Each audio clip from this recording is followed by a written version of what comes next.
All right, we are live. Hello, everyone, and welcome to Beyond the Trailer Park.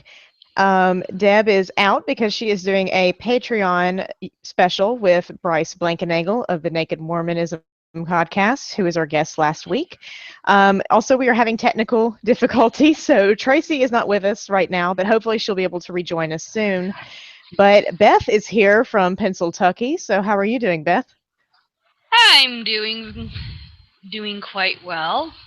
If I can get the little shit over here. Yes, show us the kitten. Yes, we gotta get our Googles. Where are you? Zoe! I hear her, I just don't see her. And we also have our guest tonight, Rebecca Murphy. And how are you doing, Rebecca? I'm doing very well. Thank you very much. I can't find her. You can't find the cat. It ran away. She's so tiny that if you aren't careful, you will step on her, even me. So she's only 4 or 5 weeks old.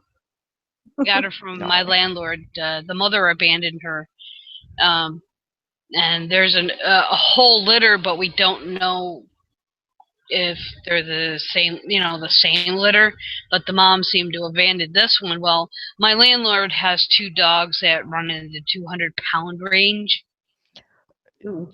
What kind of dogs are those? And one dog, one's a Irish Wolfhound mix, and the other is a Great Dane mix.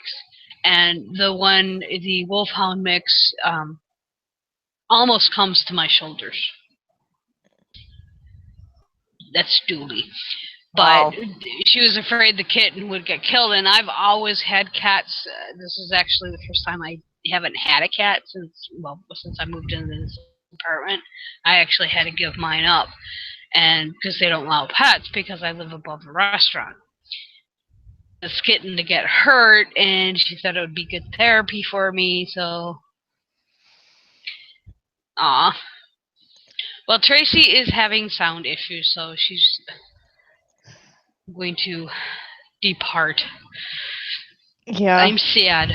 I am too. I mean, I don't know what else to do other than everything. I mean, we've uninstalled everything and restarted everything and did a different Google Hangout and, you name it, we've done it. So hopefully that gets fixed. Well, that's the problem I had. About a month ago? I was like, I think it was before the show actually started, but we were doing our pre-talk, and all of a sudden my sound just disappeared. I could talk, but I couldn't hear anything, which is really kind of hard to do a show. So. Yep, this is how live shows work. Everything goes wrong at the last minute. Yep. So. I hope it's not me. It's not. No. So one of the reasons I wanted to have Rebecca on our show today is that she has I've been curious about this a long time. Why you wanted to have me? Well, actually, if I remember correctly, and this is going back a few years, because you and I started talking before I had my strokes, and I had Vyckie Garrison on, and I had Brigid Fitch, and we know her as Renee, on, and you were friends with Renee. Yeah. And you contacted me because you were just sort of kind of coming out of the closet of the patriarchal fundamentalist nutjob movement. And you've been kind of slowly making your rounds, but I know, your story is very similar to Vyckie's, very similar to Renee's, but I think people need to hear, just like, Morgan had her nutjob upbringing in that crazy-ass school. I mean, and we... And we know the stories of, like, the movie Jesus Camp, and we've seen, the Rosa Sharon bullshit. I feel a kitten on the foot. But I still, even to this day, have people tell me, oh, that's just the extreme, or that doesn't happen. I'm like, you're fucking kidding, right? Like, I could send you a list of people I know that was raised in this shit and who escaped it. In fact, Deb ran into somebody this weekend that I think she's going to try to get on the show that is a former FLDS, i.e. Warren Jeffs, part of the... Yeah, so it doesn't necessarily mean mainstream Christianity. It's a lot of these, So the more people hear stories, the more hopefully they will realize how toxic and how dangerous religion is. So, and like in... tell us your story. Oh, here we go. I got a kitty. Well, Come here. my upbringing story wasn't terribly toxic. I liked it for the most part. It was what it was. But then it was later when I joined something else that it became more toxic. Okay, that's what I was wondering, because I know you had mentioned you were raised in Mormonism. Yeah, like a branch off of it the temple lot. Yeah. So that wasn't so much toxic, it's what happened after that. Okay. Yeah. After that was when I got out of the Mormon thing, was joining a different cult that was a lot more brutal. And I don't know how to... I'm sorry. That's all right. Are you at liberty to say who you got involved with, or? Yeah, it was called the International Church of Christ. It got named that later, but when I joined what was its original name? I'm not entirely sure. It seems to have a lot of original names, like the Boston Church, the Boston Movement. It broke off of whatever it broke off of and started planting its own things.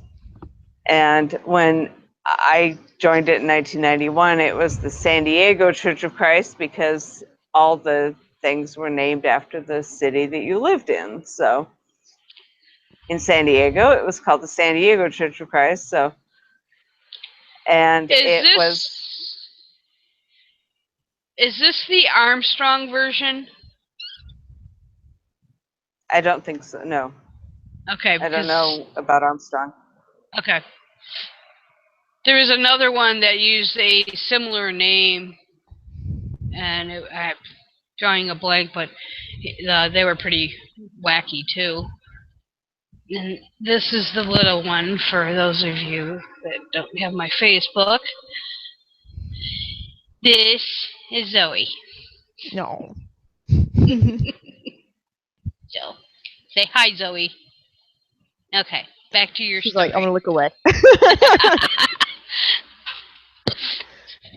No, the ICOC was started by a guy who thought he had a better interpretation of the Bible and was going to go by that, and gathered a group, and that's what they were going by, was like really hardcore versions of their interpretation of the Bible. And what kind of interpretations? What do you mean by it was a better interpretation in their mind? they like to call it first principles, getting back to some kind of first century version.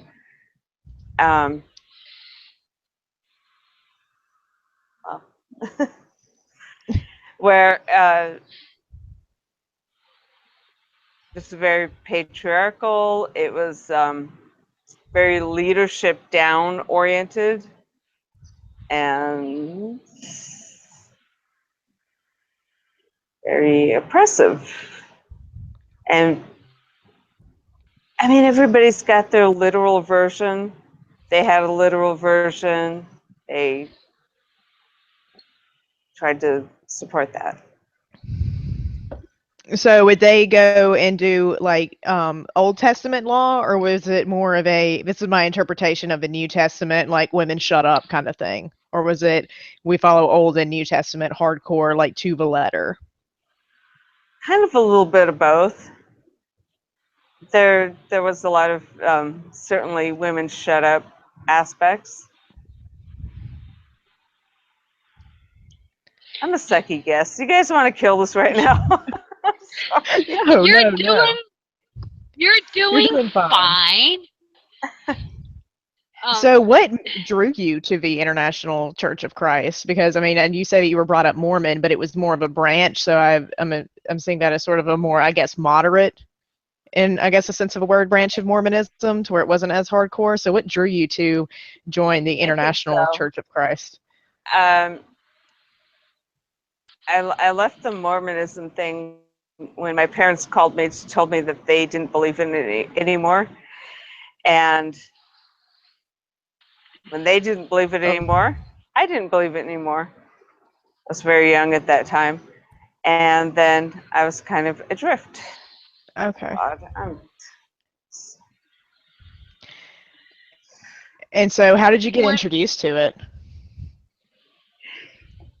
somebody on campus, I was going to college at the campus, just walked across the lawn and said, "Hey, we've got a Bible study tomorrow. Do you want to come to it?" And I was like, "Okay, that sounds good." You know, I wasn't. I felt like I was still religious, but I wasn't involved in any religions, and that sounded like a good thing to get involved in. So I Okay. I went to the thing, and candy dressing made it look interesting. When you look back on it now well, that you're out of it, what do you think drew you into it? Was it the socialization? Was it the camaraderie? it was the camaraderie. It was friends. It was. I always used to be religious, so it seemed like a good thing to look into, and they were hardcore, and I understood hardcore. That made sense to me, to sort of be a little extreme in things, and they went really hardcore. Do you think that your So Mormon that were upbringing they? did that, or was it just, being part of a religion before, so you felt like you had to, once your parents and your family had fallen apart from it, you felt like you had to just have something else? I was probably looking for something like that. I mean, because the Mormon thing I was raised in was presented as the true church, and I think I was probably looking for somebody else to tell me that it was another true church, and they did, I like see. they all do. Hmm. I probably could have become a Jehovah's Witness if one of them would have walked across the street that day.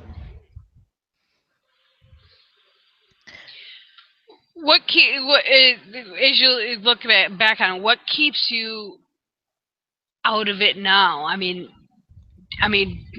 I guess in a way, do you claim atheism, or do you claim yourself as an agnostic, or how exactly? I mean, you have that draw to authoritarian type leadership, and within the atheist community, as we all know, it's kind of like herding cats. I think that's why we all have cats. I mean, it seems like such an abrupt change from wanting that authoritarian leadership going to a, for lack of a better word, movement that doesn't really have a leadership structure. We pretty much group together by our ideologies. Like Deb and I are very anti-religious. Where I consider, I'm very against religion of any way, shape, or form. I think it needs to be abolished, and Deb's of the same mindset, and that's how I see people grouping together. But you've kind of gone from that authoritarian to, Well, I mean, where do you stand on that that spectrum? that was a very long journey, and So between being 21 years old as joining the ICOC to being 36 and picking up my first book on atheism, which was 11 years ago. And so, I mean, there's a lot of water under that bridge. So now, yes, atheist, and possibly on the 6th scale, if you got the 1 through 7 scale, and not really drawn to the authoritarianism, but I was back then. Yeah. So what was your first book? My first book on atheism? Yeah. George Smith, I think, called Atheist at Barnes & Noble when I was sitting there at the cafe, and it was on the table sort of next to me, and I picked it up and hid the cover and started looking at it. And the things that hit me was, first of all, the definition, which was atheists don't believe there's a God. And what I had always been told was atheists deny that there's a God or hate God. I don't know, those old stories. And then he brought up the concept of burden of proof and pretending that there's a leprechaun on your shoulder, that if you really believe in it, you can see there's a leprechaun on my shoulder, you know? And I was just like, oh my goodness.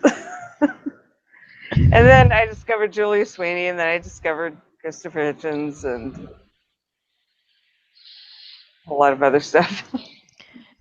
What drew you to that book? Because, I mean, I'm assuming that you were still a believer at this point. So was it just that you'd heard things about atheists and wanted to see what it was about, or it was just laying there and was it It was God kind telling you to of, believe? you know, it was kind of laying there, and it could have been a book about Satanism.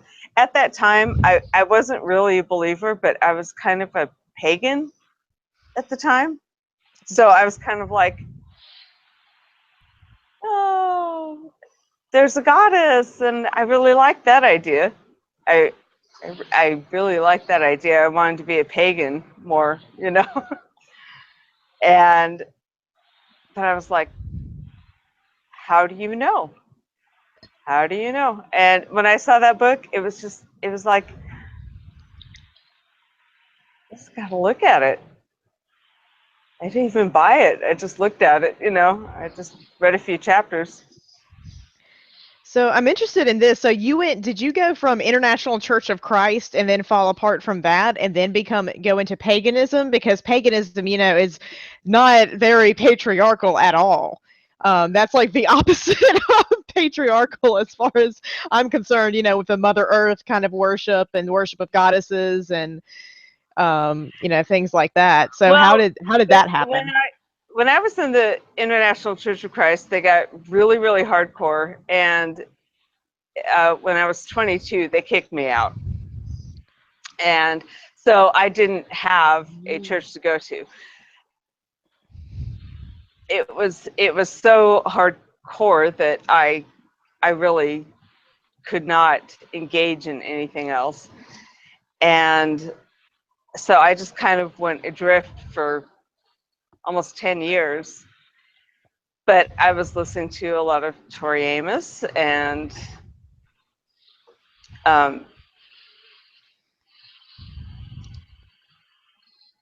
ran across some internet thing that was like, here's the Grove of the Goddess. And I was like, what's that? And so I kind of went down that path and looked at paganism, and I really liked it. I liked the aesthetic of it.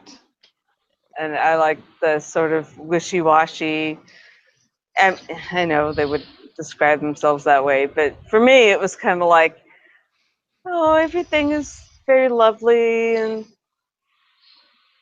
and but then eventually it's kind of like, how do you know? How do you know? God is a goddess. Well, God is three. Triple goddess. well, All these things. I think that's one of the things. Like 7 years ago, well, actually 8 now. When I was still involved in the paranormal, it was like I was coming off a really heady emotional experience, and any religion, and this is why I'm so anti-paranormal, is that basically it's just like any other religion. They had the proselytizing, you know. I needed answers as to what from pain pills. All of a sudden, I literally went off the wagon. Totally, I wigged out, had a psychotic break. I have a 9-inch scar running up my arm because of it. But it's like, oh, it was. I go from normal, for lack of a better word. I mean, I am bipolar, but I was having, some thing I wanted to. My actions that I literally life. Well, I think Beth is frozen again. Yeah. And the answer, friend, I in the phone more I for my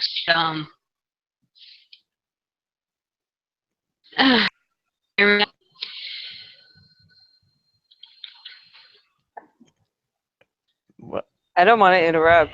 Can you hear me? Yeah, you froze. Am I still frozen? No, you're not now, but you were frozen. We caught about every other word. I can see, coming out of an extreme religion, you can get, and they say this happens especially when one leaves a cult, that they'll get sucked into another religious, so that doesn't surprise me. But it's like Morgan said, you went from a patriarchal atmosphere to the total opposite with paganism. Yeah, and that the questions were always there. The questions were there from when I was a kid, and they never got answered, which was like, why? And what? And really? And it took a lot of distance to kind of just ask those questions to myself and finally be like, nobody knows all the stuff that's being claimed. And you throw a book into the mix, any book, a lot of books, and it's like, who says? So it kind of came down to the books, which is like, who says that's right? And it seems like a lot of declarative statements that says, this is how it is, and then you go, why? What? Even if you're just asking it to yourself, which is kind of what it comes down to, is like, wait a minute, what do I believe? Why do I believe it? My parents believed it? Okay. So I believed it because my parents believed it. I believed it because everybody around me believed it. I believed it because I went to a group that kind of had similar things that I used to believe. Then jump into paganism, and they're kind of doing the same declarative things, which is, God spoke to me, or the goddess spoke to me, and it comes back to like revealed truth. And you're going, how do you know that this is true? Sorry, am I rambling? No. It kind of came down to like if ghosts talk to you, then you believe in ghosts. And it's like, well, ghosts have never talked to me. God's never talked to me. Have is the story that has been told to me by people I know or people I trust, and all they have to say is, well, I believe. Dun dun dun. Do you think And then being I was raised? like, sorry. No, that's all right. I was gonna say it almost sounds like a perfect example of childhood indoctrination, or what I call hereditary religion. You were Mormon because your parents were Mormon. Now, did you go to public schooling, or were you privately schooled or homeschooled, or? No, public, yeah. Okay, do you All public. think in this, um, were you? I'm not sure how to phrase it. Critical thinking was probably not as strongly suggested as it is now today. Do you think because you didn't get that from your parents because they believed in the Mormonism stuff, do you think that affected the fact that you went to ICOC and then you jumped to paganism? And it wasn't until you got out of that you realized that you have to critically look at. I mean, you were doing it on your own, but it wasn't as strong as it maybe should have been. Yeah, I was, and I kind of started even when I was young, where it was like, what about this? What about that? And didn't really get satisfactory answers, and it was kind of like there were a lot of good reasons to go along with it. Same thing in school, you know. Well, scratch that. No, I wasn't really taught critical thinking, but I asked the questions, at least in my head. It's just it wasn't until I was a lot older and had a lot of distance that I could ask the questions to myself and just kind of travel that path and go, this didn't make sense then, it's not making sense now. Well, and I think that's an important point, because had it been reinforced when you were younger, you probably wouldn't have gone through any of this. And I think it's a perfect example, and this is why they fight so much for creationism in school, is they want to eliminate the critical thinking that goes along with it. And it's why the Reich is so, I mean, they have it written right into the 2012 Texas Republican platform that teaching of critical thinking is verboten. I think your experience is a perfect example of why, because they just want minions. They just want followers. And then if you take it to the extreme, like what Vyckie went through, they want, the whole quiverful movement. Readers. Yeah, they I mean, the Duggars are a prime example. I mean, they just want you to have babies so they can fill their quivers full of little robots running around, and trying to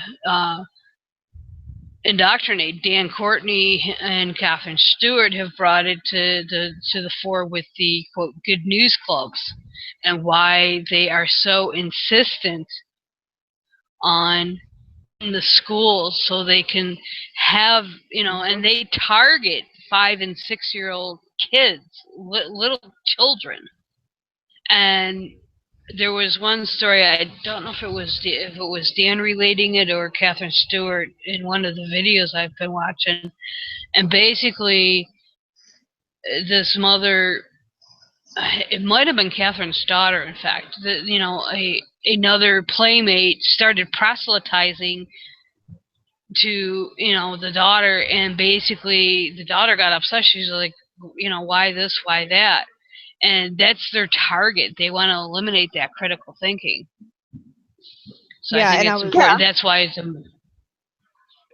Go ahead, Warren. Oh, I was going to say, what I do know about the International Church of Christ is that they were heavily recruiting on college campuses. Mm-hmm. So Yes, I think and they still was, do. that was how you fell into it. And I've read that, yeah, they still do. And in fact, I think that I saw they had a church service at like an AT&T center somewhere in Texas, and there was like 17,000 in attendance.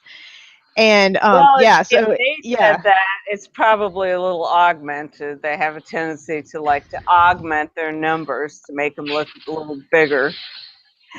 So was it common for like, was it just meetings of college students and like that sort of fellowship kind of thing that also drew you in? Or, they present it like, oh, it's just a Bible study, but then they present you with the crazy shit later on, kind of like similar to. Yeah, they the definitely religions? present you the crazy shit later on.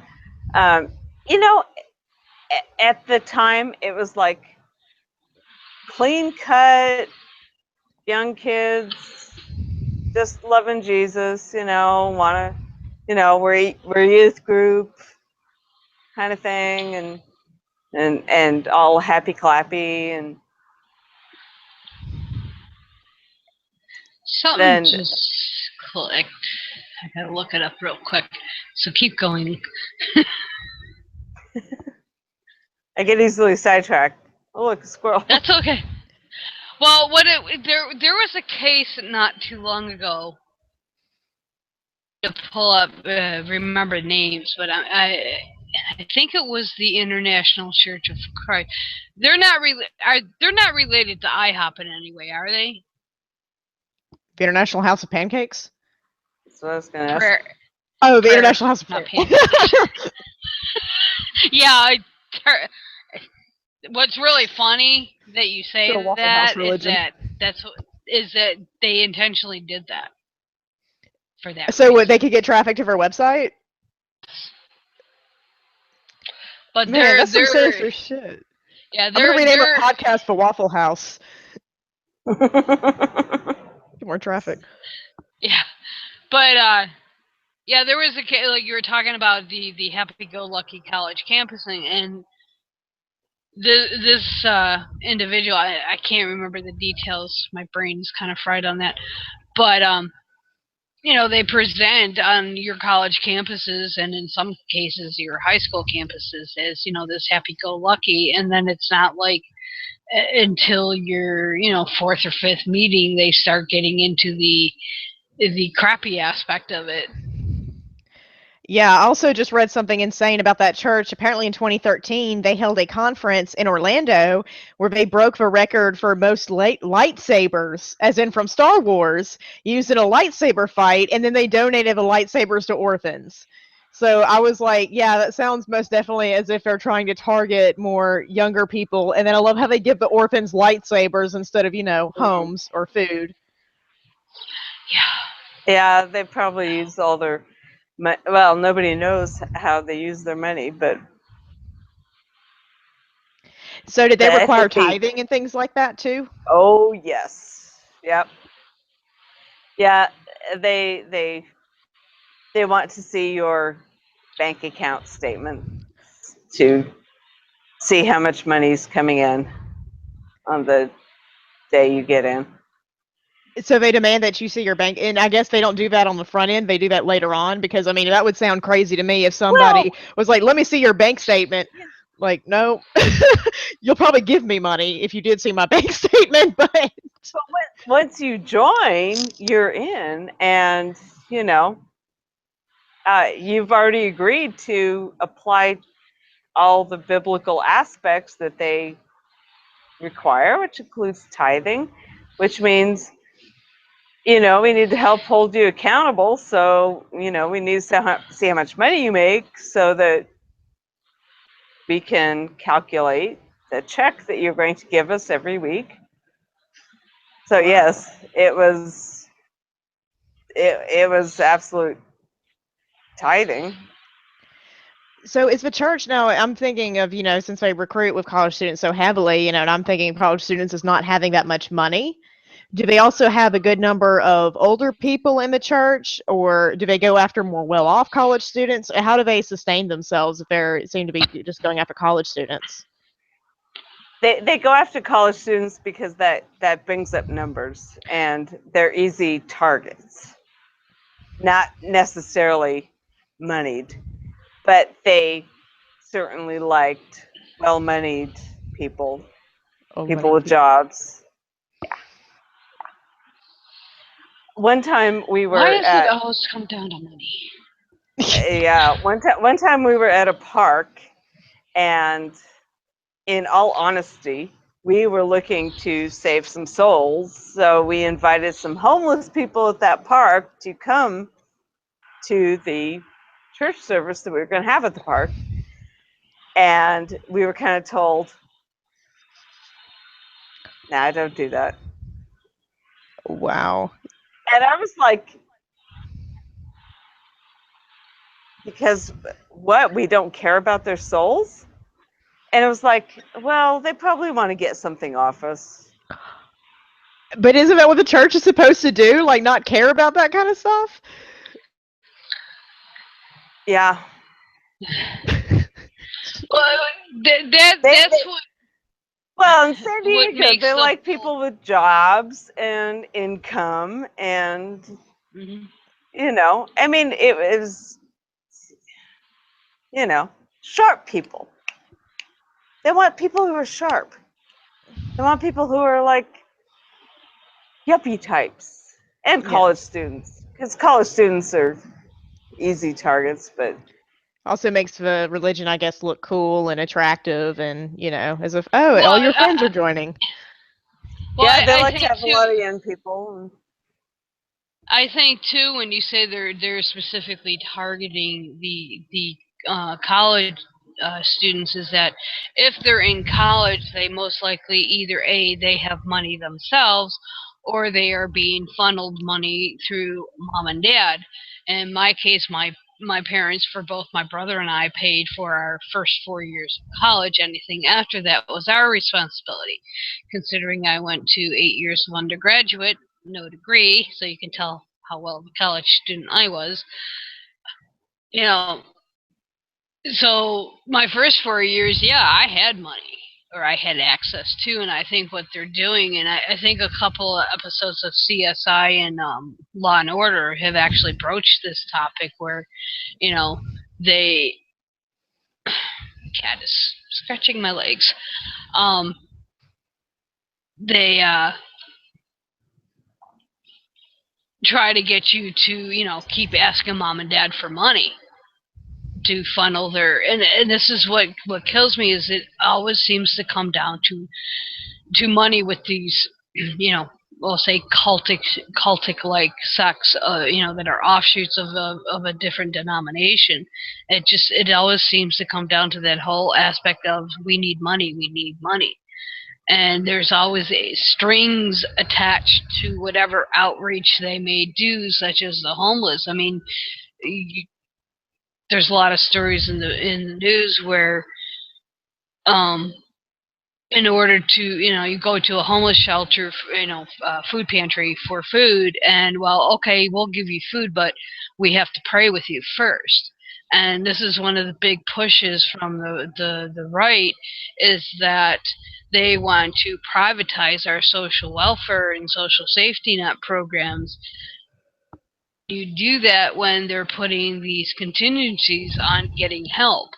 I know when I went to Salvation Army years ago for financial help with it was my gas bill, I think, and they refused because I was in a relationship at the time. And it's like, what does that have to do anything? You're a social welfare program.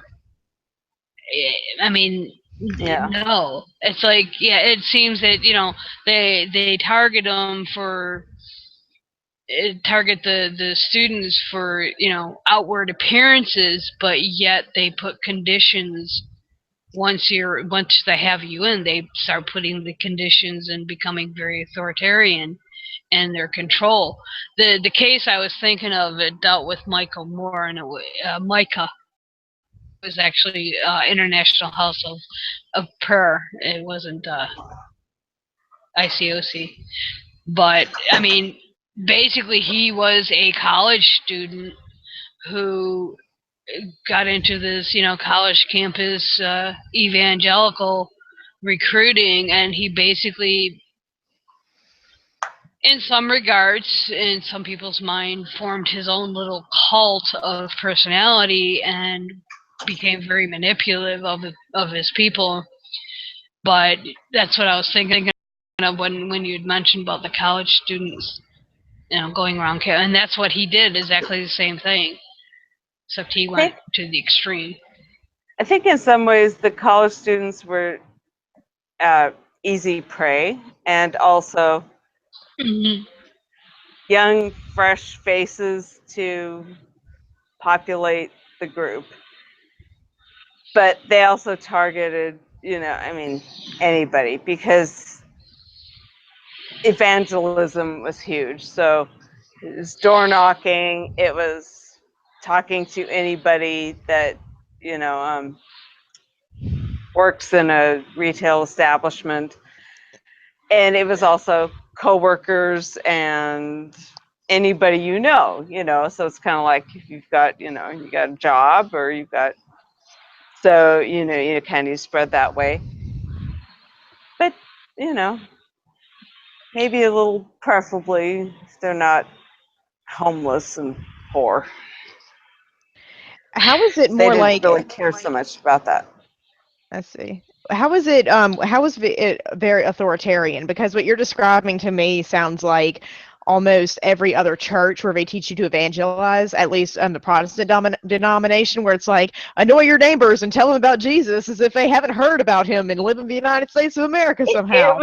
It was about as authoritarian on that level of evangelizing as like the Jehovah's Witnesses and the Mormons. They wanted you out there every day sharing your faith.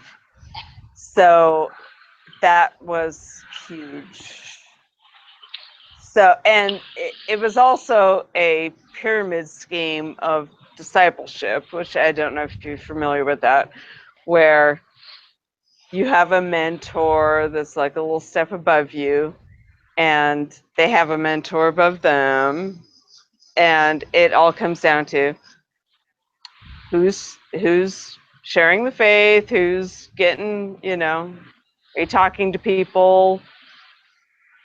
And if you're not talking to people, because if you haven't noticed, I'm a little shy and don't really talk to people except for y'all. That hi, internet. That you've got to be talking to people constantly, and you've got to be reporting back up. And so yes, that was a big deal, and well, I didn't do that.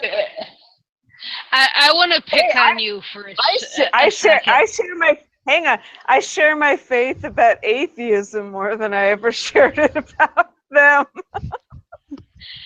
When I first met you, which was, as I said, about 2 years ago, it was about 2 years ago. And I remember Deb and I had just started Beyond the Trailer Park, give or take, and we were going to have you on as a guest, and you were all gung ho, and then you got all shy and demure. But I did, but I also wasn't out. Right, exactly. And that's what I was going to say. Part of the problem, unlike Vyckie and unlike Brigid, you were not an out atheist at the time, or very out. You were to certain few people. And I find it amazing that just in 2 years, I thought it would take 4, just so you know, to... See, I'm surprised you even remember me from that. Well, see, I'm kind of an information junkie, and you might feel that, our talking is kind of spotty and jerky and whatever, but I think what's important is, you are a grown woman who is still suffering the consequences, for lack of a better word, of religious indoctrination when you were a child. Now, granted, what seems to have caused the most harm is your involvement in ICOC, but you exemplify the fact, as I said, you went from the temple lot to ICOC to paganism, or Mormonism, paganism, ICOC, to eventually, being an atheist. And I think a lot of that, it showcases that without the proper skill set, so to speak, this is how religion snags people. And somewhere, as you said, you've been questioning since you were a child, but you finally got the cojones to do something about it. Not a lot of people are not in that position, and that's why I think, sharing what you went through is important, because this might, give a little spark to somebody who isn't sure.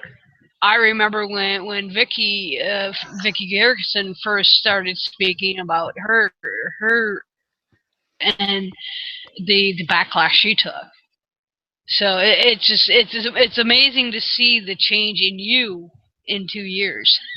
I think it's kind of cool. Oh, thank you. What do you think was the most harmful part of the International Church of Christ? It was the leadership oppression. It was so authoritarian.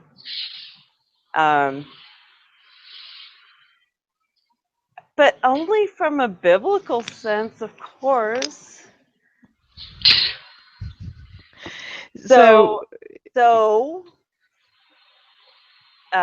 seeing women being counseled to let their husbands have them at their will was really shocking and surprising, I guess. When they say women let your husbands have authority over you to them, it didn't necessarily register to me as let them fuck you when they want to, until I sat there and listened to another lady tell our mutual discipler, my husband is treating me like a piece of meat. And they'd only been married for like a year.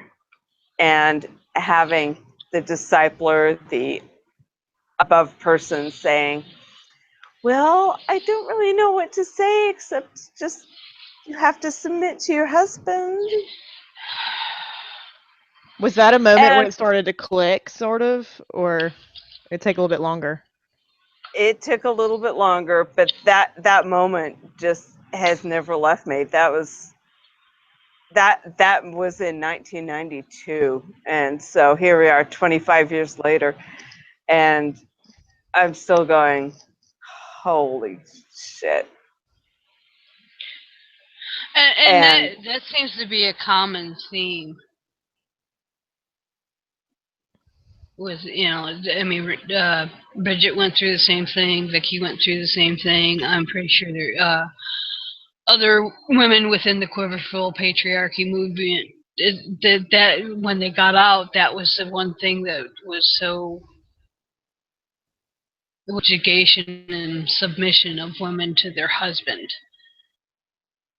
Christ was submissive to God, and that's one of the things. In fact, I actually hit on it in my next waffle piece that I'm working on, is that it's the whole complementarianism that they push, and primarily they use it as anti-LGBTQI bullshit.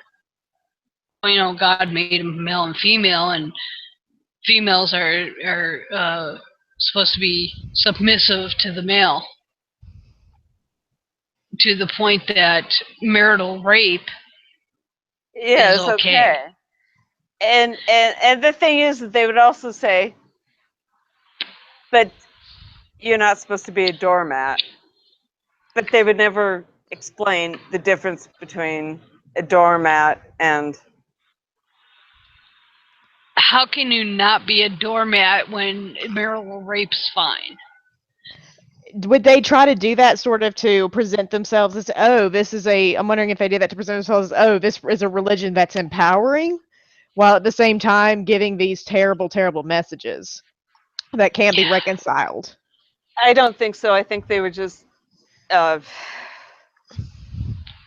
think they were just trying to use some kind of apologetic. They were trying to say, well, okay, here's the situation in which a woman told her husband, I am so sorry for all the things that I have done wrong, like an abusive husband, not you know.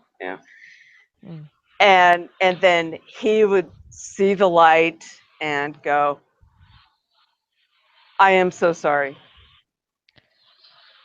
So if they had one story like that of the one like abusive husband who took advantage of that situation to come around and see the light, then that would mean that if a woman is submissive, she can change her man. So In it's that that message. situation, Jeez. under those circumstances. So in some ways, it still places all the burden on the girl to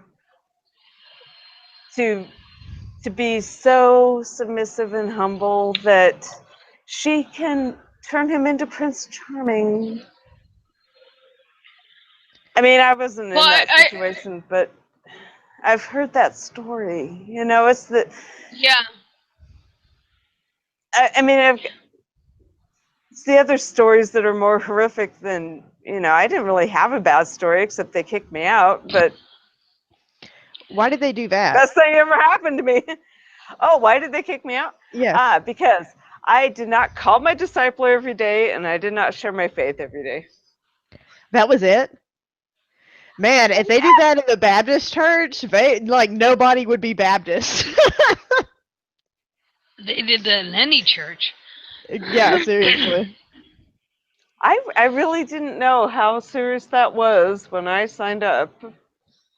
Like, or how against my grain that was going to go when I signed How up. long did they wait to do that until they became, and did they try to intervene before and say, okay, you need to start going out and sharing your faith? Did they try to like do interventions Well, before? yeah, I mean, I had tiny intervention before, which was a friend of mine, who's still a friend of mine, said, I wasn't really, she said that she wasn't really a disciple when she joined. And so she was going through the whole process again and kind of thought maybe I wasn't and should do the same things. And being intellectually honest, I was like, you're right. I wasn't, and I should. And so I went through the whole series again to join. And oh man, that was a 24-hour day job, and I tried my best, but I burned out really hard. And then they had a revival, which was an ass kicking to come down and call the yeah. Was it like to rededicate yourself to the church kind of thing? The revivals were it, used for? it was kind of that, but it was also kind of like, let's get rid of some dead weight, and let's also terrify the people who want to stay. So And they that would was kick actually people quite out effective. Yes, yeah, they during a kicked out. revival. Yeah, they were less interested in actually saving people as they were in getting the really hardcore evangelical types. They wanted to kick a boot in their ass and It get sounds them almost working. like they were trying to re-indoctrinate you because it didn't take hold the first time, and it's almost like a military tactic. If you've ever been to boot camp, they rip you down and to build you back up, and that's almost kind of like what they were trying to do. Oh, they were very, very good at ripping you down, and that was a phrase that they used, which was kind of like, if your house is horrible, what you want to do is take out all the good things in your house and put them on a shelf and then rebuild it from the foundation. But the thing is that they weren't really good at rebuilding the foundation of things like love and compassion. Right. They were very good at rebuilding the things of guilt and shame and, fear. Yeah, it's the whole notion of original sin. I mean, they're, as I call them, fire and brimstone preachers, where they don't teach. I'm going to go in preacher mode here. They don't teach the redemptive quality of the message of Christ. Although, if you really look at the message of Christ, it's like my beef with Steven Anderson is, if you ever listen to any of his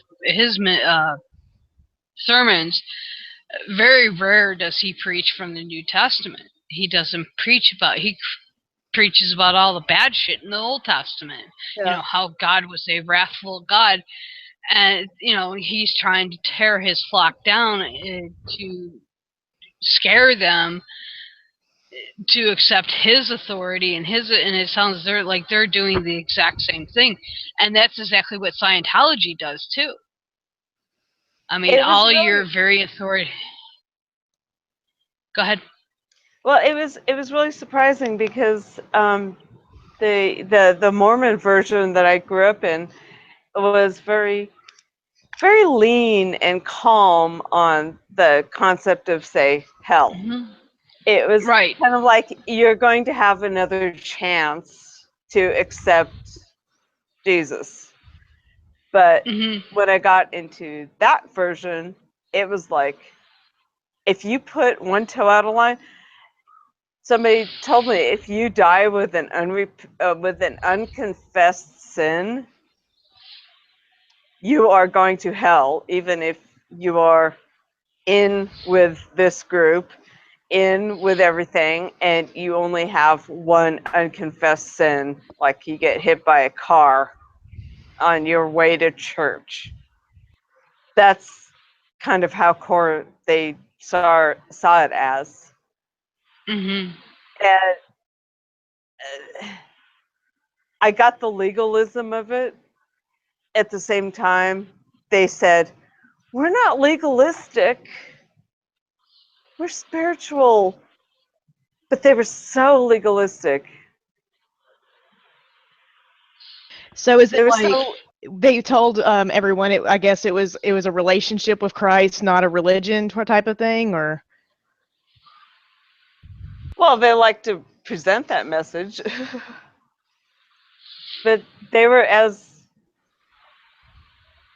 religious and pretending to be relationship as possible. I mean, it took a lot of years to kind of see that. Well, now I saw it at the time. It's just, you can't bring it up. I brought it up, and it was like shut down really hard. It was like, okay, some verse says, judge not lest you be judged yourself. And I'm going, hang on, wait a minute. We are judging everybody who's not in this church. And we're not supposed to do that, right? That's what the Bible says. And the elders said, I don't want to hear about that ever again. Just didn't even try to explain it away. Just said, shut up, basically. Pretty much. Yeah. See, they didn't want you to follow the Bible. They wanted you to follow them. They wanted us to follow basically, their prescribed, like right. laid out versions of the Bible. They were Yeah. very good at that. They're very good at interweaving and like this says here and this says there and that says there, and you can see it, it's all there. But if you bring up anything that contradicts that, it was like, don't want to hear that. Yeah. Yeah, I don't know too many churches that if you don't hold the same view as they do, that they tolerate it too well. I know when my mom died, my brother had asked a question of my mother's minister, and he's like, well, I'll have to go look that up. And so the next day, my brother goes, so Pastor, my brother's a minister, by the way, theoretically. He's church school, so they're all ministers, so they can get the ministerial housing allowance. But he goes, so Pastor, did you look that up? And he goes, well, I couldn't find it quite exactly laid out that way in the Bible, but this is how how we've always believed. And it's like, well, it's wrong. Pastor didn't like that. It's like they can't handle any criticism whatsoever. Yeah. Well, when it comes to my experience with the ICOC, the closest I can come up with is it's quite close to the Westboro Baptist Church and, in some ways, the Jehovah's Witnesses, where they are just absolutely authoritarian in their interpretation and their absoluteness when it comes to Yeah, they're right. Everybody else is agreement wrong. or disagreement. Yeah. Yeah, it's my way or the highway, and that's basically what they did with you. They sent you on the highway, and I'm glad they did. Yeah, me too. Took So a long time. a long time coming. Yeah, I can relate to that. Yeah. You're out of it, and you're getting your feet wet, so to speak. And I kind of posed this to you in the in our private chat. What Let's see, how do I want to phrase? What do you want to accomplish? What are your goals for telling your story, so to speak? Why is it important to you? That's a very good question. Well, the obvious answer is I just sort of want to have a voice in the movement.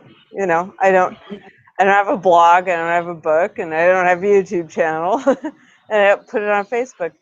But I just maybe somewhere somebody's going to hear something about this.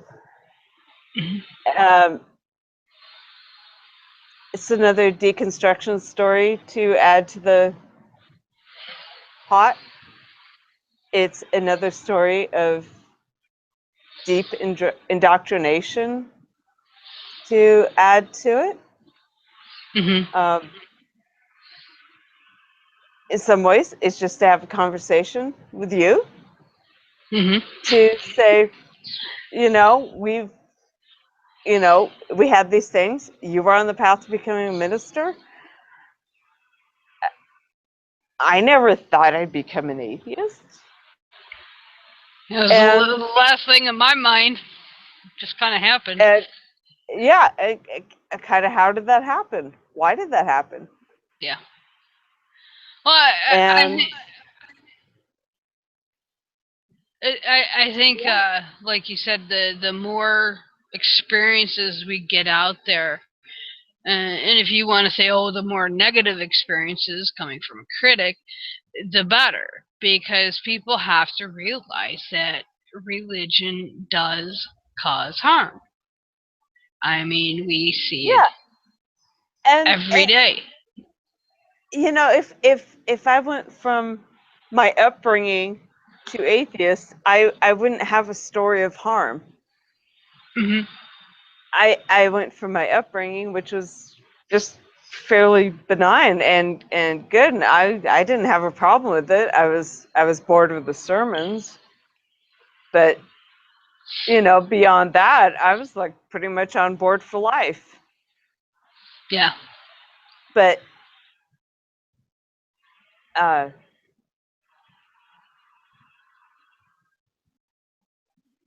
don't know. I see a lot of negative experiences happening that are similar to my story, and it's kind of like I want to add my story to the ether.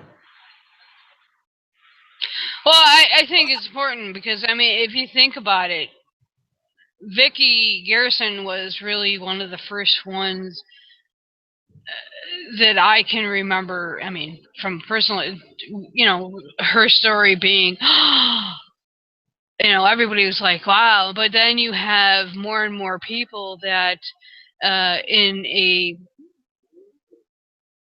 manner, who have identical stories. I mean, I remember. Yeah. I don't know if you remember the Tracy Thurman story. Back No, in the late to mid 80s, she was one of the first. Well, her case is what changed a lot of our domestic violence laws.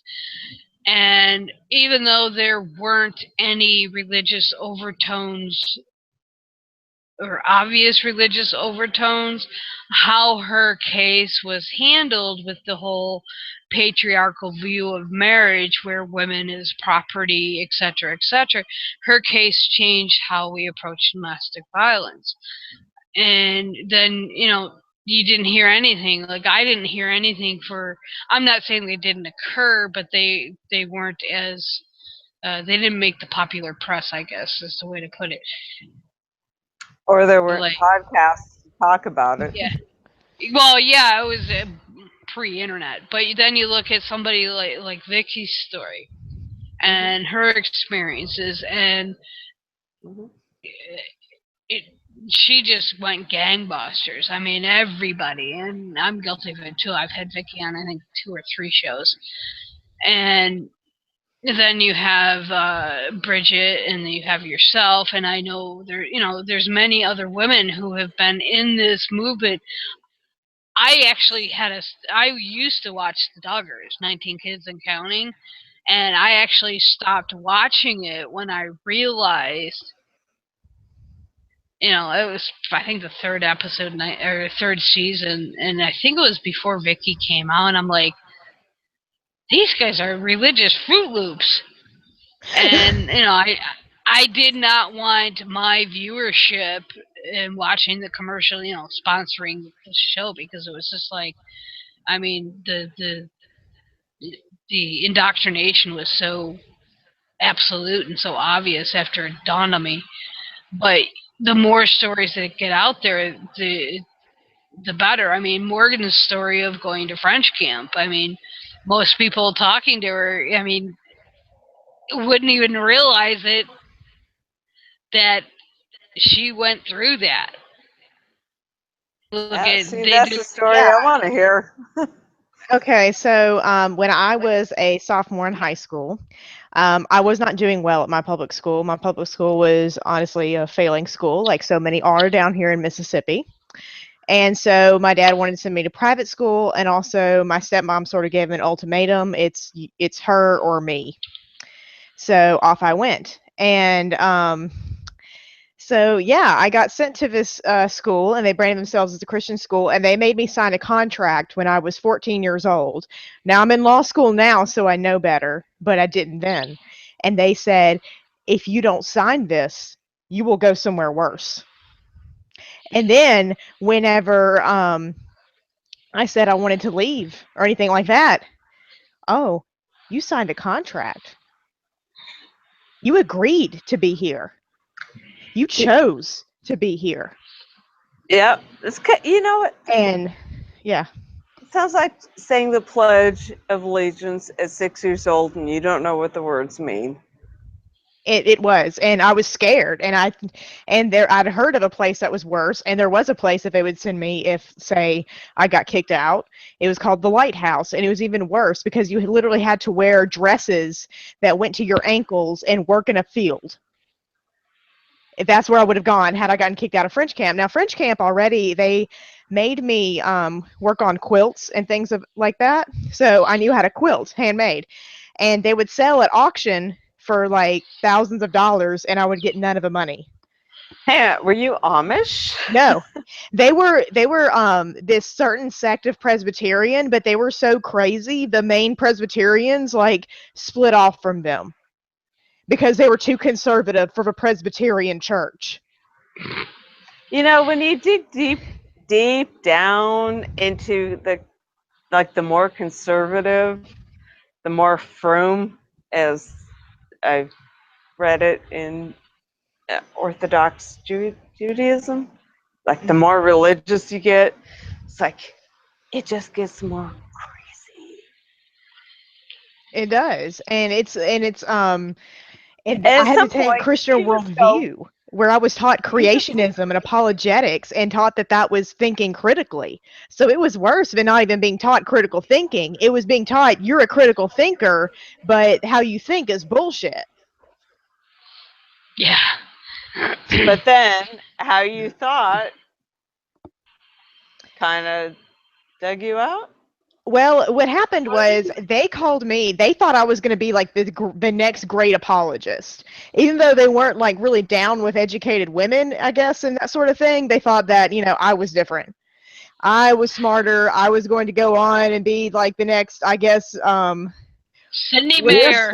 yeah, Cindy Mayer, William Because Jennings you are Bryan. sharp. You're sharp. Yeah, they caught on to that. And at first, I was still kind of like, I believe in God, but I had a lot of anger towards God because of my mother dying. And then, but it was, I still believed in God. I was never at this point like an atheist. I think I'd said I was an atheist at one point to somebody in my family, but it wasn't because I was an atheist. I was just trying to shock them or something. So, yeah, I was just trying to see what they'd say just to push their buttons. And because I was like a kid and stupid and like 12 or something.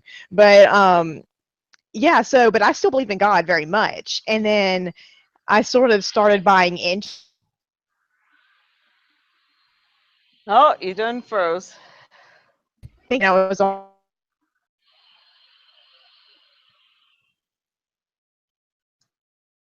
Done froze again. blah blah, and I'd be like, oh yeah, back at my high school, and then I'd say something, and they'd all stare at me like, what the fuck?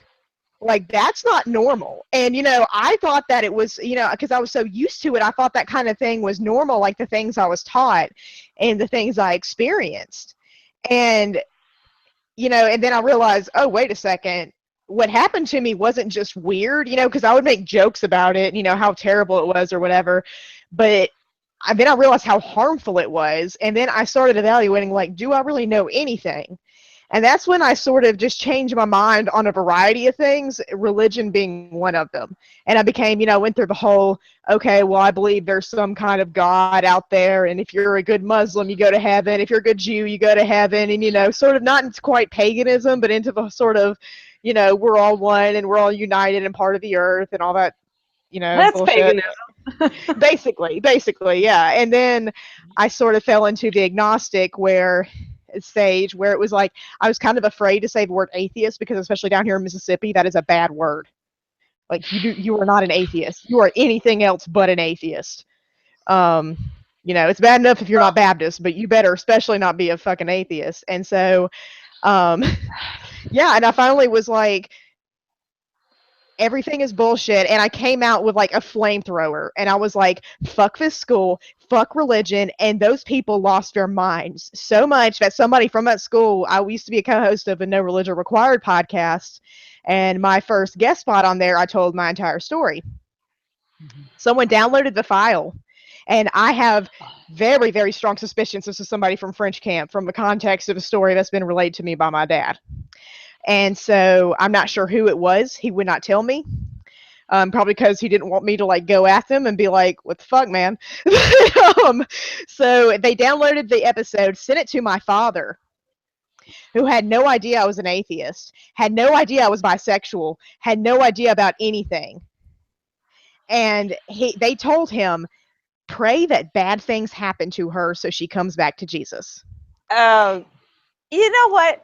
I don't even believe in curses, but I get when someone puts a curse on you, and that's what that is.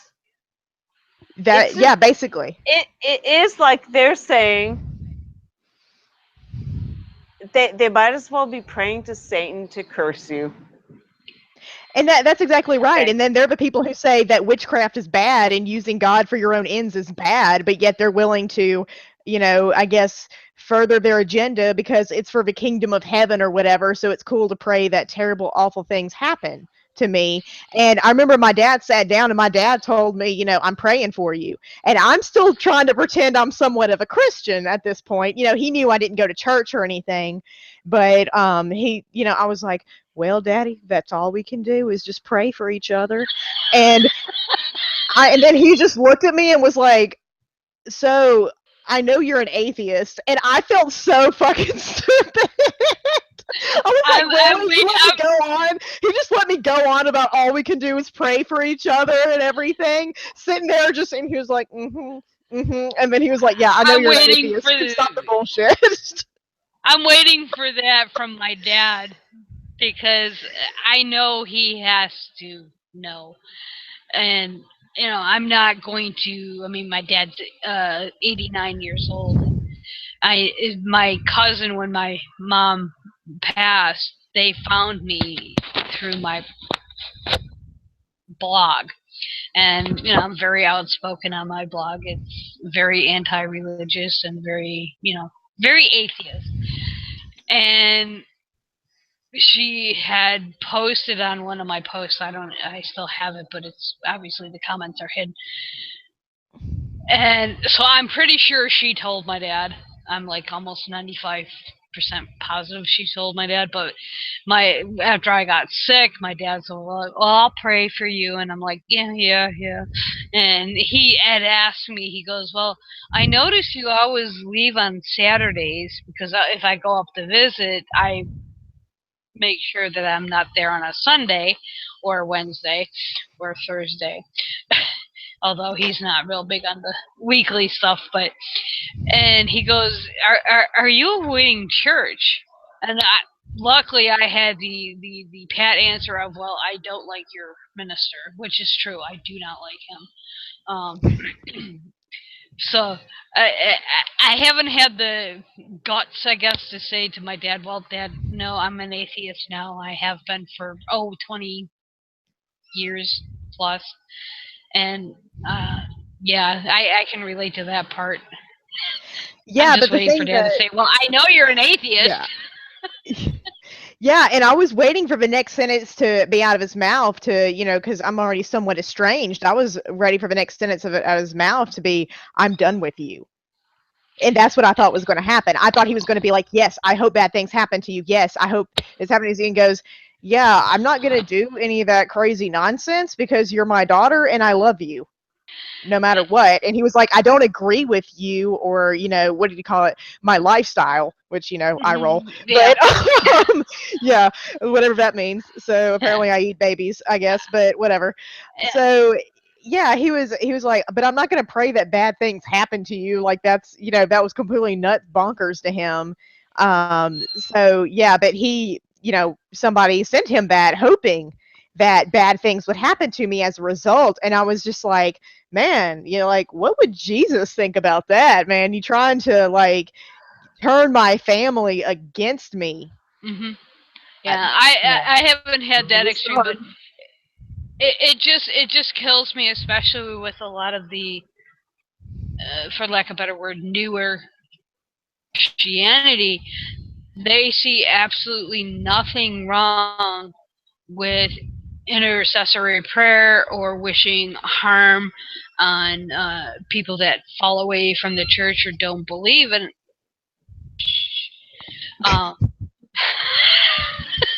I feel like I have a baby. Well, I do. Kitty, that is.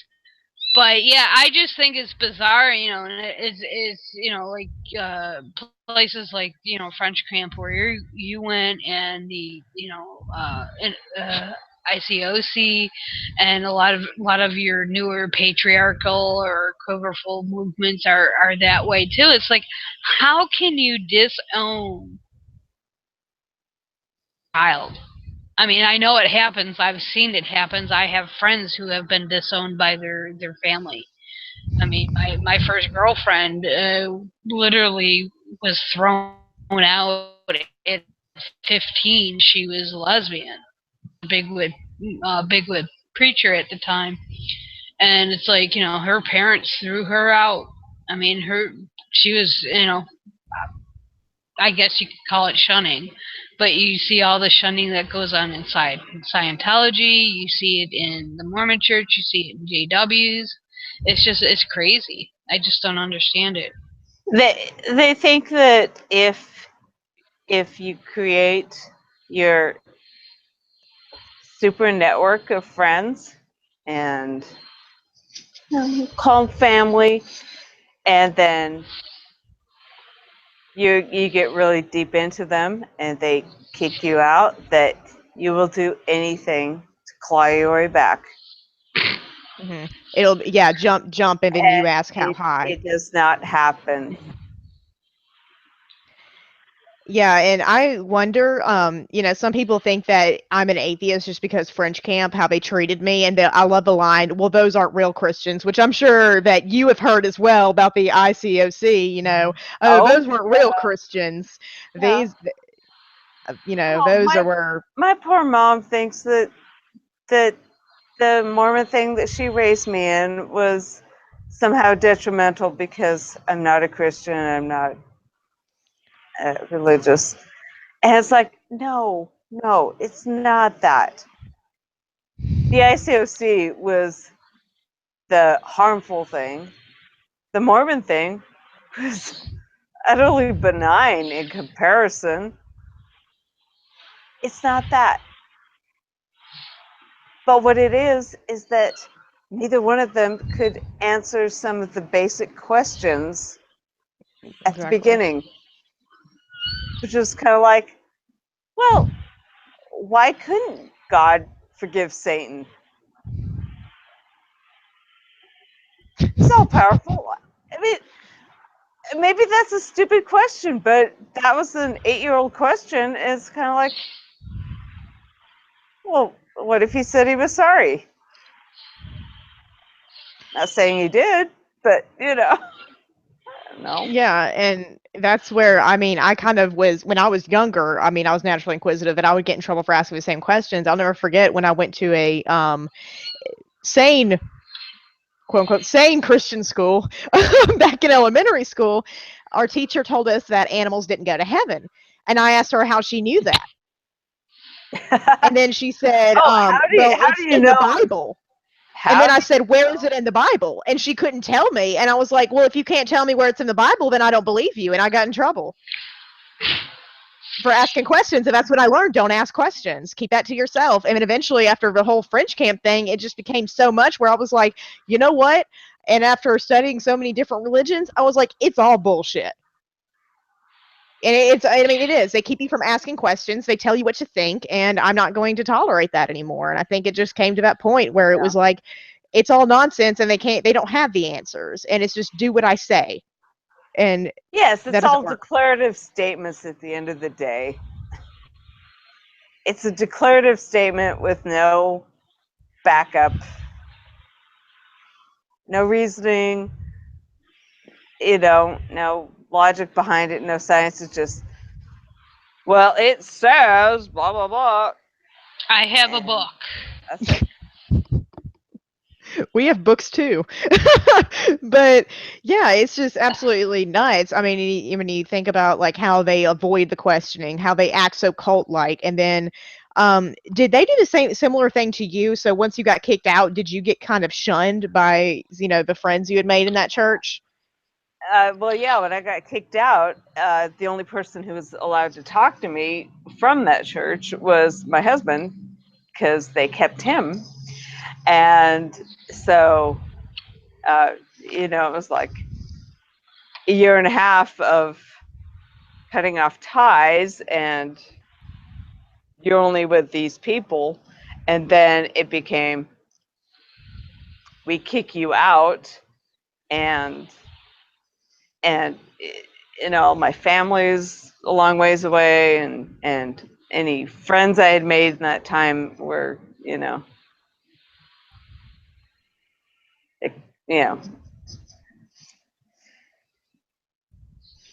weren't really so tight anymore because it was all church people, and so it was kind of like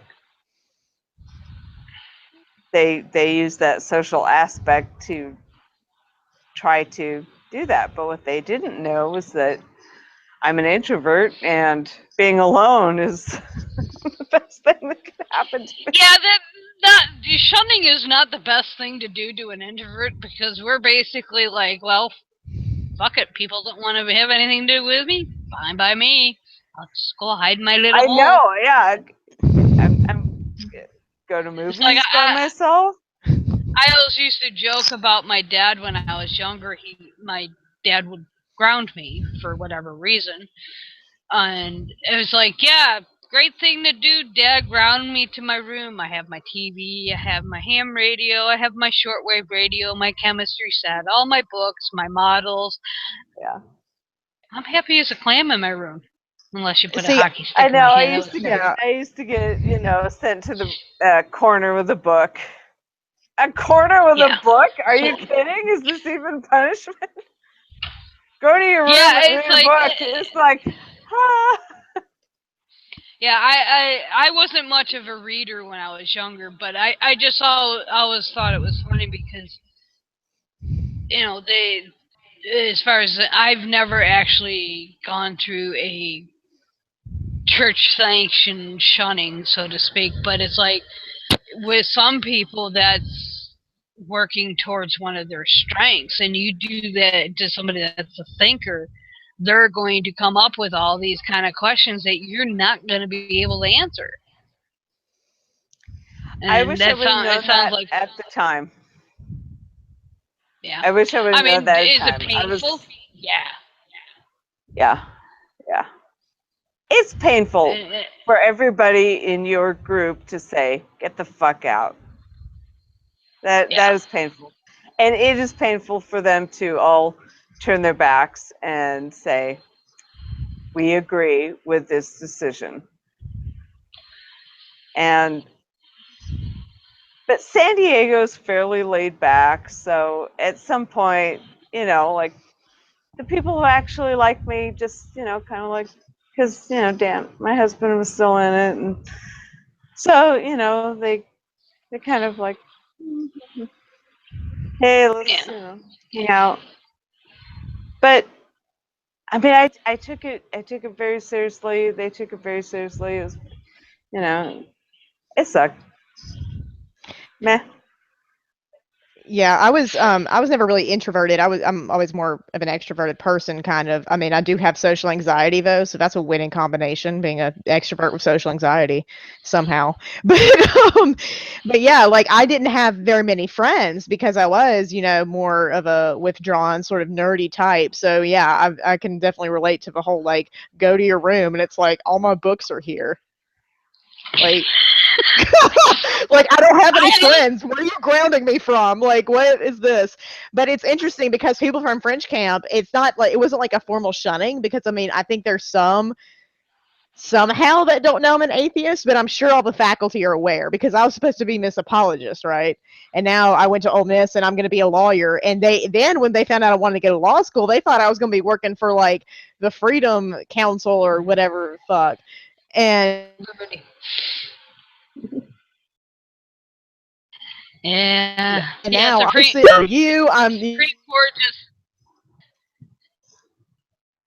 mayor now. I mean, so it's funny because people from French camp have either unfriended me on like social media or they're just watching me sort of stalkerishly and not saying anything unless they'll be like, oh, I'm praying for you or something like that if I'm post something about law school or something, and I'm just like, thanks, like you might as well wish really hard, but whatever. So But yeah, it's interesting because they will, however, decide to refriend me and message me when they expect free legal advice. I've noticed that. They will definitely do that, and they will pull that card and be like, "Hey, remember me?" I'm like, "Yeah, you made my life a living hell. How you doing?"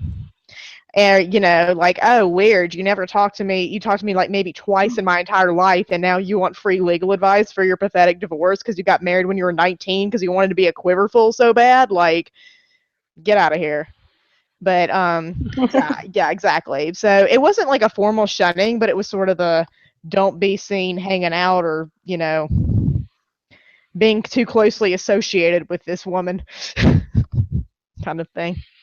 Well, I had a formal shunning until the circus had packed up their tents and left town for about 6 months, and then the people who like me still, yeah, but I didn't go back to church, so I So they basically only left the saw them. area. The people that came down to do the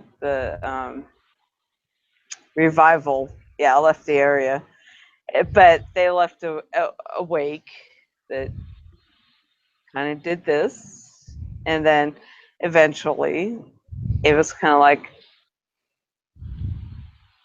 yeah, the people like me who still, yeah, do Yeah, some same. intermediate, just talking. Yeah, and I'm not the only person to come from French camp who came away from religion or is no longer an evangelical at the very least. I know at least two other people that went to French camp who are atheists. One of them was actually Mr. French Camp Academy formerly. So that's pretty funny.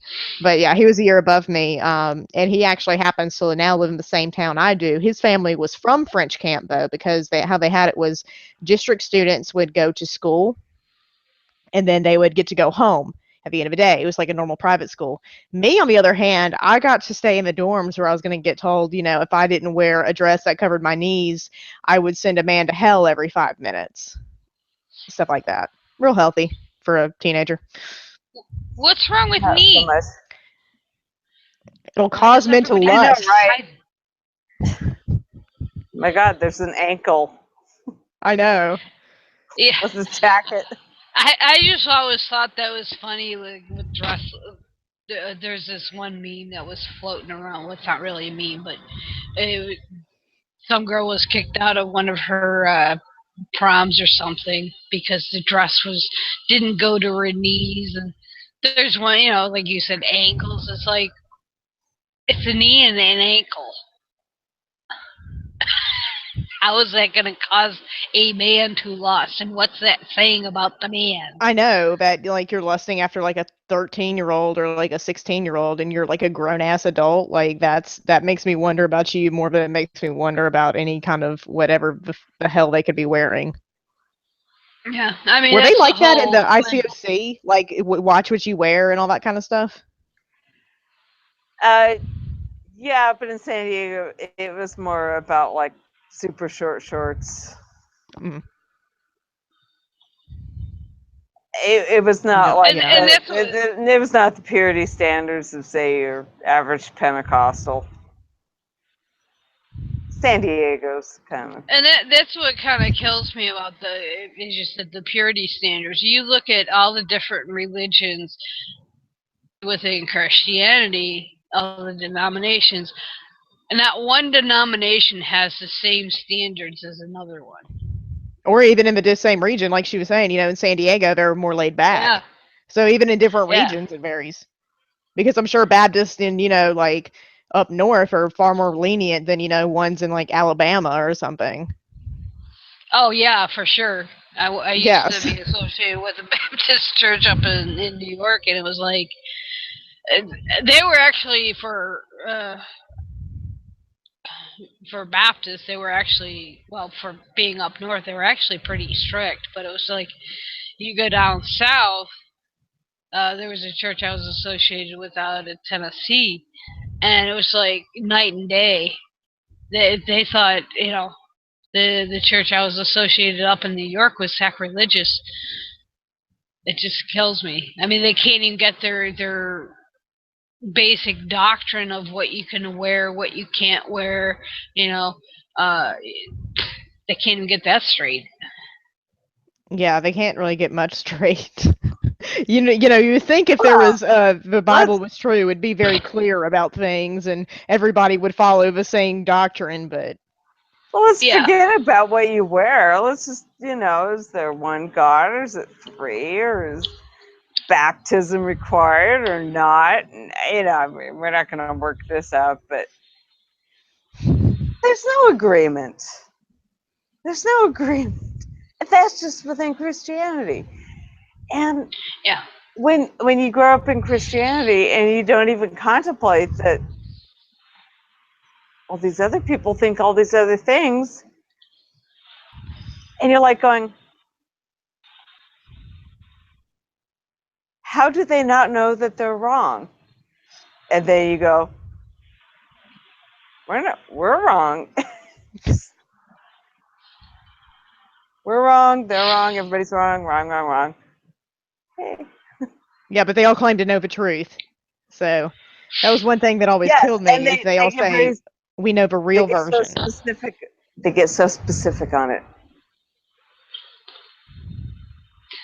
Just to go back to a point we made earlier about what's the harm and why I think, like, talking about your story and talking about Morgan's story and Brigid's and Vyckie's, etc., etc., etc. And this just hit the news today that there were parents in Oregon City, who rejected medical treatment for their infant in favor of faith healing. So please tell me, what's the harm of religion? Yeah. Someone just sent me the story private message. I'm like, gee, thanks. Yeah, another one. It's like I can't even keep up anymore with all the faith healings and then all the, just awful shit. It's just like, or, what preacher said some crazy ass saying on his little YouTube channel. It's just like they're all running together in my head. And it's just like, oh my God, how is anybody still like a religious person after all this craziness? You'd think that all those stories would pile up and produce a spark, but they don't. You'd think. Well, it's funny because someone I was talking to, I was bringing, I don't remember what our general discussion was, but they're like they were basically denying these stories, and I was waiting for the word fake to come out, and it took a couple minutes, but they're like, well, that's all fake news, and I'm thinking, no, it's not fake news, you just don't want to believe it. Mm-hmm. I think more into believing in your sky fairy than you are the fact that these parents are killing their kids. Yeah, and I think it's also selective media in a way too, because back when I was still sort of a believer, I'd never heard these stories. I never saw them, and I think it had to do with, people who are more like, in the atheist community or out atheists over people who are saying, hey, look, the religious people are doing all this crazy shit. Meanwhile, the religious people are like, no, don't look at the man behind the curtain, kind of like shield yourself from that kind of thing. Mm-hmm. Well, I think being one that kind of falls into that category, when I started my blog, I mean, it's going on 18 years now, I focused on the child indoctrination and abuse, but the more I dug into the news, the more I started noticing a pattern. So I started to highlight, and I think a lot of other people did the same thing. They're starting to see, I mean, Idaho has, laws on their books that actually protect parents from prosecution for killing their child through faith healing. Yep. Because it's and a couple other states, I think we're down. Idaho thing is fairly new, yeah. Yeah, I mean, and people aren't aware of it, and if you really want to follow it, follow Linda Martin. I'll have to throw the link in later. I can't remember the title of her group, but she's been actually advocating to get the legislation changed so as so these parents can be prosecuted. We all remember the Scheibel case here in PA a couple years ago, where they were let go like 10 years ago. They killed a child. Nothing happened, and they killed another one like 2 or 3 years ago, and they were prosecuted for it, and they both went to jail. But it's like, I think these issues are becoming more prevalent because of stories like Vyckie. People, I mean, if Vyckie were to tell her story 20 years ago, oh, just exaggerating. Well, now, the more people that tell it, Yeah. the more it's not an exaggeration. This is what people are being taught. I mean, we all know about the Christian Science, Mary Baker Eddy. I mean, they don't believe in medical, going to the doctor or shit like that. I mean, that's an oversimplification, but the more people that say it, the better. And that's where I think Dad, our fearless leader, this weekend got to go hear Richard Dawkins speak. In fact, she has a photo with Richard Dawkins, and I'm like totally jealous, but for different reasons. That's why people like Dawkins are important. I mean, he really set the advocacy standard, so to speak, for the community. For people to come out and tell their stories. He's made it a little bit safer. I won't say it's completely safe, because getting the message. Yeah, I mean, it's like 20 years ago, 25 years ago, not so much. I mean, even when I was questioning in college in the 80s, I mean, by the time I graduated, I was borderline agnostic. I still was clinging on to hope, and it took another 10 years before I could even admit to myself that I was an atheist. Whole gamut. I went from being raised Lutheran, I went to a Wesleyan Methodist college and converted to Pentecostalism. And I was stuck in the Pentecostal church for almost 10 years before I got out. Wrote his book back in '86. I probably would have been out there, and Deb and I joke about this. But that's why I think people need to see it become normalized, that these churches, whatever flavor you want to choose, are dangerous. I mean, there's some that are, these so-called liberal churches that aren't dangerous, but it's like I was saying before the show, if you claim Christianity, you claim it all. There is no such thing as a moderate Christian. If you claim moderate Christianity, you're not a Christian. You're something else. A believer, whatever you want to call it. But the basic tenets of Christianity don't allow for that. And that's why we have over 30,000 denominations in the Christian religion alone. Yeah. Just crazy, crazy shit. Well, it took you, Beth, a long time to come out of it, and I'm assuming think your way through it. Yeah. Well, I think part of the problem for me, and I won't say problem, but I was free internet. I had news groups and bulletin boards. That's my computer before 1990. And it would just, I was so thoroughly indoctrinated, as I said. I was going to be a youth minister. I went to school for Bible and theology. That's what my initial degree was supposed to be in. It wasn't until my junior year that I switched to psychology, but I still had a Bible minor because I had all those classes. I didn't know what the fuck to do with them, so I made it a minor. But it's like, I shouldn't have anything, because that's how I was raised. And my parents. Yeah. They were fundamental, but they weren't your ultra extreme. Yeah. You know. They were dicks. I mean, I hope they weren't They, dicks. well, Sorry. Oops. well, it depends. I mean, I was raised in the whole corporal punishment was okay.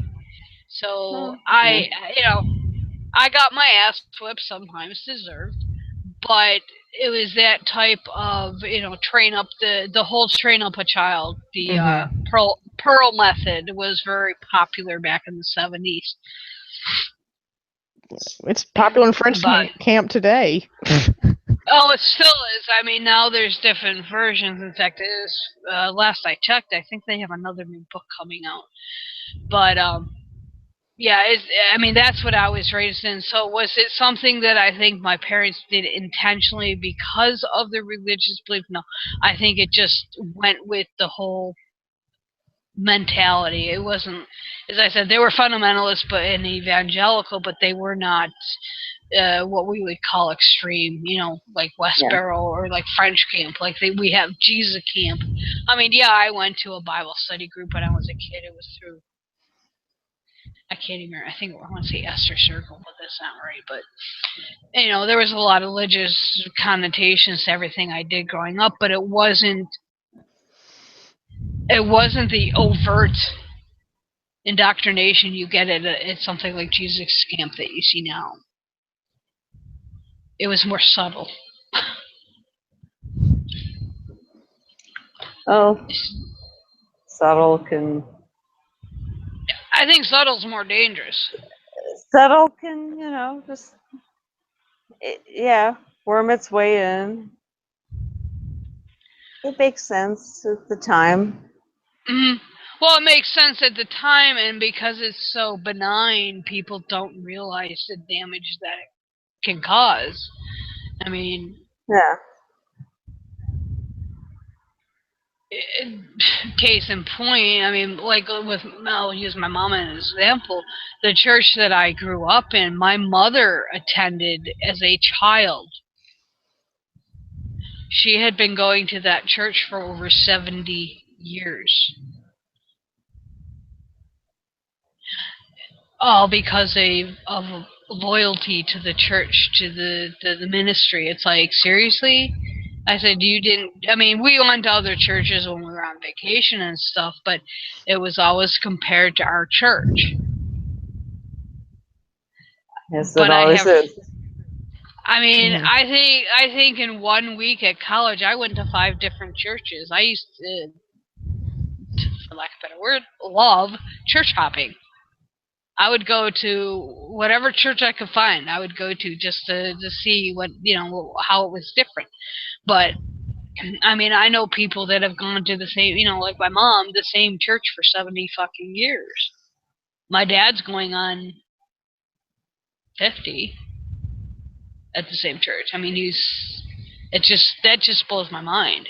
That's how subtle it can be, that he doesn't even question anything in regards to doctrine or what he believes. And that's the subtle nature. Yeah, my family goes to Six Flags Ever Jesus Prosperity Gospel Church. Ooh. So now that's what they're into. Yep. So there's that. And I remember like way back before my dad knew I was an atheist, and he was just concerned that I wasn't going to a church. He thought that was a problem, that I hadn't found like quote unquote the right church. And he was telling me, he's like, oh well, our church has a satellite up where you live, and the football coach of the Ole Miss football team preaches there. And I was like, does he want a gold star from me? Like, and yeah, everybody got upset with my college recently because FFRF sent a letter to them basically telling them stop evangelizing football players to recruit. Yep. Because that's what he does. He goes there and he's like, oh, I'm such a good Christian, even though right now we're under NCAA investigation and can't play any bowl games. So, yeah, but he's such a good Christian. So that's all that matters. The hypocrisy kills me. Yeah. it's mind-boggling. There was speaking of FFRF, Chris Rada just posted that about the Sterling case. If she had written about it about 2 years ago, basically, she was court-martialed for insubordination, but of course, your Liberty Counsel type, I forgot exactly who she was being represented by. I think I want to say ADF, but I might be wrong on that. It might be Liberty Institute, which is different. They're out of Texas, I believe. But basically, Supreme Court ruled not to hear her case because they're claiming it was because she had 3 Bible verses on her desk and she wouldn't remove them, and they said that she was court-martialed for that. Although they have a laundry list of, about a mile long of shit she did wrong. And the religious aspect wasn't even part of her case. It was like a minor, just, little addition.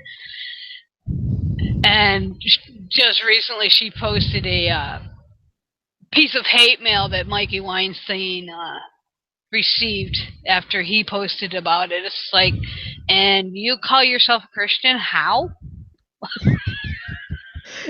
Yeah, I love it when they send the crazy letters and stuff, and that's actually why I often get lost in my Facebook messages is because I've had to turn on private messaging, like because I get so many wackadoos just in my inbox, so it's just gotten too much. I get about one a month, maybe. It's like, okay, fine. A You lot of and it was Deb just get some really, trolls. yeah, you and Deb get some crazy ones, but you two are a little bit more active on the message on the groups than I am. Yeah, I've quit being. I think we got kicked out of a crazy group. So Rebecca, there's this crazy there's a crazy group that exists already, and so it's just Yahoo religious people will post nutty things, and Deb will go in and comment on it, of course, and things like that.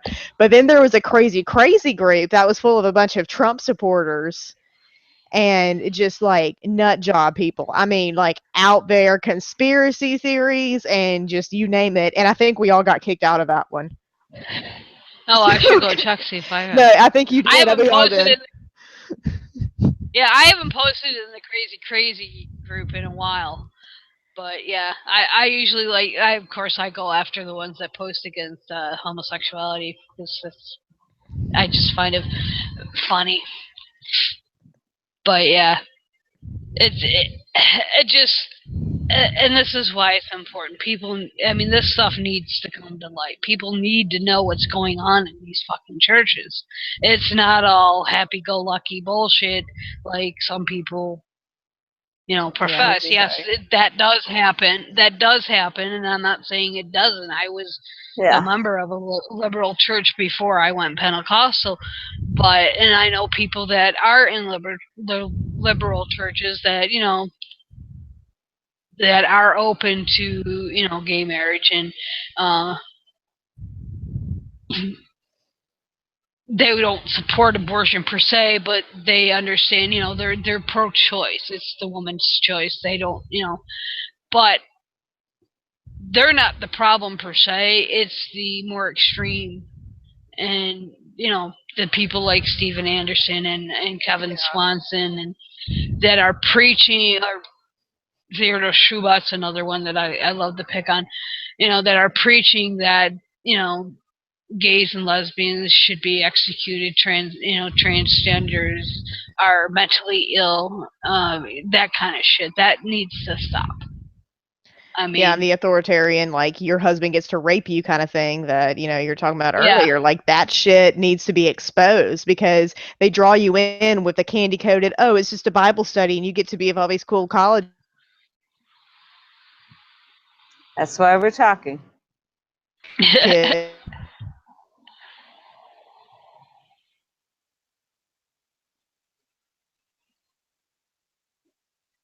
Well, can't tell if you're both frozen up. Oh, I'm here. No, both you're here. Yeah, we both kind of Froze. Yeah. Or it could be the 7-minute pause, silence. We Yeah, have I was saying that, final yeah. thoughts. I gotta go pee soon, so I Okay. just said that Well, live. it's about Sorry. time to wrap it up anyway. So All where right, so yeah, do where can people you, find you? if you want people to find you? If you want people to be able to find you, that is. They can find me. They will find me because I will send the link. And also, please don't tag me on this. Just for, on Facebook, at least. Okay. I'm not on Twitter, so Okay. you That's can probably a tag me on good Well, thing. Twitter You're a all you better want. person for that. well, I will put out if somebody needs more information or wants to find out more about Rebecca. If you contact me, I will get in touch with her. Yeah, that's fine. And then let her decide from there which direction to take it in. So yeah, you can contact us here at Beyond the Trailer Park, and we'll get the message to her. But basically her message, just like Brigid's, just like Vickie's, yeah, this shit does go down. I didn't hear that. Yeah, we lost you there, but yeah, get in touch with us on the Facebook page or message us, and we'll get in touch with Rebecca, and she can go from there, so she doesn't get crazy people in her inbox like me and Beth get. So, Beth, where can people find you? Easiest way is Twitter, Dune9998. That connects to my blog as well as Facebook. I am on YouTube. I am on Twitter. I am on Secular Net. I am on Facebook as Beth A. Hambridge. So send me a message, but say it's from the show so I know who you are, because I've been getting a lot of really strange, not strange, just people with no profile and no friends. Yeah, Same. we Yeah, all get that. I'm like, okay, I got like 17 the other day. I never get that many friends requests. So yeah. And I just find it funny because obviously people don't read my profile, because I had some or dude that I don't even remember, and I'm like, they had all this Jesus-y stuff on on their page, and I'm thinking, why are you friending me? I'm like, yeah, maybe they were trying to convert you. I got a couple Twitter requests like that too, and it's like, as followers, and I'm thinking, why are you following me? We have nothing in common. So, yeah. But if you're not friends with anybody on mine, I will check you out. So if you want to say you heard me on the show or whatever, I'm more likely to accept it. Yeah, I have the same policy on my Facebook too, which is Morgan L. Stringer. And again, if we don't have a lot of mutual friends, just send me a message and say, "Hey, found you on the show," so I know that you're not just a weird Russian robot spam thing or a crazy Christian person. So, yeah, you can find me on Facebook at Morgan L. Stringer. You can also catch me on the Bi Skeptical podcast of Trav Mamone about every other week, so every 2 weeks, on Spreaker, iTunes, and Stitcher. And you can also follow me on Twitter at Mostring. That's Mostring. And I think that's going to do it for tonight. Thank you, Rebecca, for joining us and talking about your experiences in Well, thank the you for having me. ICOC. Yeah, it was a pleasure. And we'll catch you all next week, same time.